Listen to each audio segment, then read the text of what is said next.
రాష్ట్రంలో త్వరలో విద్యుత్ ఛార్జీలు తగ్గించాకే ఎన్నికలకు వెళ్లాలని సీఎం నిర్ణయించినట్లు మంత్రి గొట్టిపాటి రవి చెప్పారు. గోదావరి పుష్కరాల పనుల్లో భాగంగా రాజమహేంద్రవరంలో భూగర్భ విద్యుత్ కేబుల్ వ్యవస్థకు ఆయన శంకుస్థాపన చేశారు. గోదావరి రివర్ వ్యూ నుంచి కోటిలింగాల ఘాట్ వరకు చేపట్టే భూగర్భ కేబుల్ పనులను ప్రారంభించారు.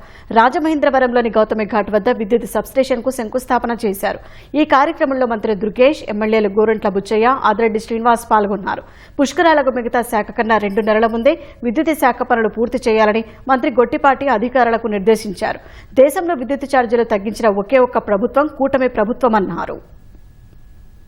పాత మోడల్ లైటింగ్ అంతా మారాలి. పుష్కరాల పేరుతో అధునాతన లైటింగ్ సిస్టమ్ రావాల్సిన అవసరం ఉంది. ధవళేశ్వరం నుంచి కూడా గోదావరి గట్టు అంతా లేటెస్ట్ మోడల్ కావాలి. డిపార్ట్మెంట్కి ఒకటే విజ్ఞప్తి చేస్తున్నా, మేము మీకు అండగా ఉంటాం. క్వాలిటీ వర్క్ కావాల్సింది quality work, no compromise. 100% full proof గా వర్క్ చేసుకోండి. సబ్ స్టేషన్ అన్ని సకాలంలో పూర్తి చేద్దాం. ల్యాండ్ ప్రాబ్లం ఉంటే అధికారులతో మాట్లాడి మేము క్లియర్ చేస్తాం. ఎక్కడ ఏ సమస్య ఉన్నా క్లియర్ చేస్తాం. కుంభమేళా తరహాలో రేపొద్దునొచ్చేటువంటి భక్తులకి బ్రిడ్జిలంక మీద మనం ఏర్పాటు చేసుకోబోతున్నటువంటి టెంట్ సిటీస్, దానికి ముఖ్యంగా కావలసింది పవర్ సప్లై. కేబినెట్ సబ్ కమిటీలో లైన్ డిపార్ట్మెంట్స్ అన్ని కలుస్తాయి.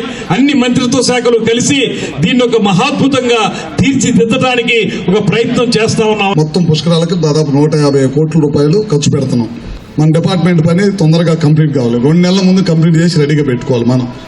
ఎందుకంటే మిగతా డిపార్ట్మెంట్ వాళ్ళు మనం కనుక తొందరగా కంప్లీట్ చేయకపోతే అన్ని అయిపోయినాయి, పవర్ వాళ్ళు ఇవ్వలేదు అంటారు, మనమేనంటారు. టెండర్ల ప్రాసెస్ చేపించి ఇమీడియట్ గా క్వాలిటీ ఉన్న కాంట్రాక్టులను ఎన్నుకోండి. ఇందాక మన వాళ్ళందరూ కూడా మీ జిల్లాలో బ్రహ్మాండంగా పనిచేస్తా అన్నారు. చాలా సంతోషం. మీరు పనిచేసి బాగా పేరు వస్తే నాకు కూడా పేరు వచ్చినాయి. కానీ ముఖ్యమంత్రి గారి దృష్టిలో పాజిటివ్ పర్సెప్షన్ 80% ఉంది రవి. ఇంకా 90% రావాలి, ఇంకా ఎక్కువ తిరుగు నువ్వు అని చెప్పి అంటున్నారు. అందుకని ఇంకా మరింత ఎక్కువగా పనిచేయాలని చెప్పి కోరుకుంటూ పవర్ దే కాకుండా ఇరిగేషన్ కాకుండా మిగతా సమస్యలు అన్నిటి మీద కూడా ఒక రోజు వచ్చి ఇక్కడ మీటింగ్ పెట్టుకుని మిగతా సమస్యలు మిగతా వాటిని అన్నింటిని కూడా వేగవంతంగా పనిచేయడానికి పుష్కరాలు గతంలో ఎప్పుడు జరగని విధంగా పనిచేసి మంచి పేరు తీసుకురావాలని చెప్పి మరొకసారి కోరుకుంటూ సెలవు తీసుకుంటా ఉన్నా.